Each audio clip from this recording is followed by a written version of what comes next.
আমার চ্যানেলে স্বাগত জানিয়ে শুরু করছি আজকের পর্বের নতুন আরেকটি রেসিপি। আজকে আমি আপনাদের সঙ্গে শেয়ার করব বাংলাদেশি রেস্টুরেন্ট স্টাইলে চাইনিজ চিকেন ভেজিটেবল রেসিপি। এটি চাইনিজ রেসিপি হলেও তৈরি করা খুব সহজ আর লাগে সামান্য কিছু উপকরণ। এই সবজি দিয়ে যে কোনো ধরনের ফ্রাইড রাইস কিংবা পোলাও খেতে অনেক মজা লাগে, আবার অনেকে তো শুধু খেতেও অনেক বেশি পছন্দ করে। মজার এই রেসিপিটি বাসায় কিভাবে খুব সহজেই তৈরি করবেন তার সহজ রেসিপি আপনাদের সঙ্গে শেয়ার করছি। চলুন পুরো রেসিপিটি দেখে নিই। এখানে আমি যে সবজিগুলো নিয়েছি, 1.5 কাপ পেঁপে নিয়েছি। পেঁপেগুলোকে আমি পাতলা স্লাইস করে কেটে নিয়েছি। ব্রোকলি নিয়েছি 1.5 কাপ। ব্রোকলিগুলো মাঝারি টুকরা করে কেটে নিয়েছি। মাঝারি সাইজের একটি গাজরের খোসা ছাড়িয়ে মাঝখান থেকে কেটে পাতলা স্লাইস করে নিয়েছি। এই সবজিগুলোকে আগে থেকে ধুয়ে পরিষ্কার করে কেটে নিয়েছি। একটি ক্যাপসিকাম আমি কিউব করে কেটে নিয়েছি। 4টি পেঁয়াজ মাঝখান থেকে কেটে পেঁয়াজের কোষগুলো ছাড়িয়ে নিয়েছি। আর নিয়েছি 4টি কাঁচামরিচ মাঝখান থেকে কেটে টুকরা করে নিয়েছি, এতে করে ঝাল এবং কাঁচামরিচের ঘ্রাণ দুটোই বেরিয়ে আসবে। আর নিয়েছি 1 চা চামচ মিহি কুচি রসুন, 1 চা চামচ মিহি কুচি আদা, হাফ চা চামচ কালো গোলমরিচের গুঁড়া, 1 টেবিল চামচ soya sauce, half cup chicken. চিকেনটাকে আমি ছোট টুকরা করে কেটে নিয়েছি এবং ভালো মতো ধুয়ে পানিটা ঝরিয়ে নিয়েছি। প্রথমে চুলাতে একটি প্যান বসিয়ে দিয়ে প্যানের মধ্যে 4 টেবিল চামচ সয়াবিন তেল দিয়ে দিলাম। এখানে তেলের পরিবর্তে আপনারা অলিভ অয়েলও ব্যবহার করতে পারেন। তেল ভালো মতো গরম হয়ে আসলে এর মধ্যে আমি রসুন কুচি এবং আদা কুচি দিয়ে দিব। এই পর্যায়ে চুলার আঁচটা মিডিয়ামে রেখে আমি কিছুক্ষণের জন্য রসুন এবং আদা ভেজে নিব, এতে করে সুন্দর একটা সুঘ্রাণ বেরিয়ে আসবে। বেশি ভেজে পুড়িয়ে ফেলা যাবে না, তাহলে কিন্তু টেস্ট নষ্ট হয়ে যাবে। এবারে এর মধ্যে আমি দিয়ে দিচ্ছি কাঁচামরিচ। কাঁচামরিচ আপনারা আপনাদের পছন্দ মতো কমিয়ে বাড়িয়ে দিবেন, যে যেমন ঝাল খেতে পছন্দ করেন। তবে এই সবজির মধ্যে কাঁচামরিচের ঝালটা একটু কম হলেই খেতে ভালো লাগে। চিকেন দিয়ে দিলাম। চিকেন দিয়ে কিছুক্ষণের জন্য নেড়েচেড়ে ভেজে নিব। আজকের রেসিপিতে আমি চিকেনটাকে এক্সট্রাভাবে ম্যারিনেট করে নেইনি, এভাবে রান্না করে নিচ্ছি। এভাবে রান্না করে নিয়ে সবজিটা রান্না করলেও সবজির টেস্ট কিন্তু অনেক ভালো আসে।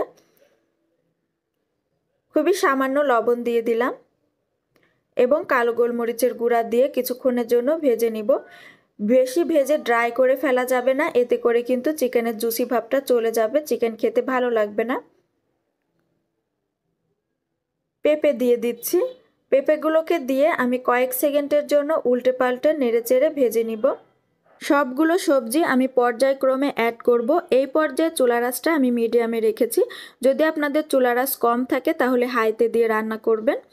গাজর টুকরাগুলো দিয়ে দিলাম। গাজর এবং পেঁপে আমি কিছুক্ষণের জন্য নেড়েচেড়ে ভেজে নিব। বেশি ভেজে লালচে করে ফেলা যাবে না, কালারটা বজায় থাকে ঠিক এরকম করেই ভেজে নিতে হবে। এবারে এর মধ্যে আমি টুকরো করে রাখা ব্রোকলি দিয়ে দিলাম। ব্রোকলি দিয়ে জাস্ট উল্টে পাল্টে মিক্স করে নিব।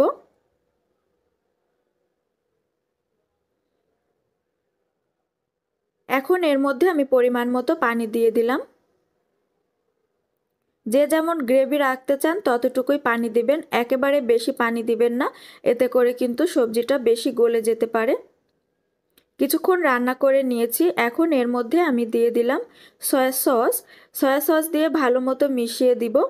এই পর্যায়ে আপনারা লবণটা চেক করে নিতে পারেন, যদি সবজির মধ্যে লবণ লাগে তাহলে আরেকটু অ্যাড করে দিবেন।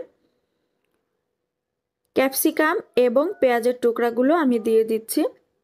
শেষ পর্যায়ে ক্যাপসিকাম এবং পেঁয়াজের টুকরাগুলো দিতে হবে। উল্টে পাল্টে মিক্স করে আমি 1.5 মিনিটের জন্য রান্না করে নিব। এর থেকে বেশি সময় রান্না করার প্রয়োজন নেই, তাহলে সবজিগুলো গলে যেতে পারে, আর এই সবজিটা গলে গেলে খেতে ভালো লাগে না। এখন এর মধ্যে আমি গুলিয়ে রাখা কর্নফ্লাওয়ার দিয়ে দিব। 1 চা চামচ কর্নফ্লাওয়ার 1/4 কাপ পানির মধ্যে দিয়ে গুলিয়ে নিয়েছি। কর্নফ্লাওয়ারটা দিয়ে উল্টে পাল্টে মিক্স করে নিব। একবারে বেশি কর্নফ্লাওয়ার দিবেন না, তাহলে গ্রেভিটা বেশি ঘন হয়ে যাবে, খেতে ভালো লাগবে না। এই গ্রেভিটা ঠান্ডা হয়ে যাওয়ার পর কিন্তু অনেকটাই থকথকে হয়ে গিয়েছে। দেখতেই পাচ্ছেন আমার রেসিপিটা কিন্তু প্রায় রেডি।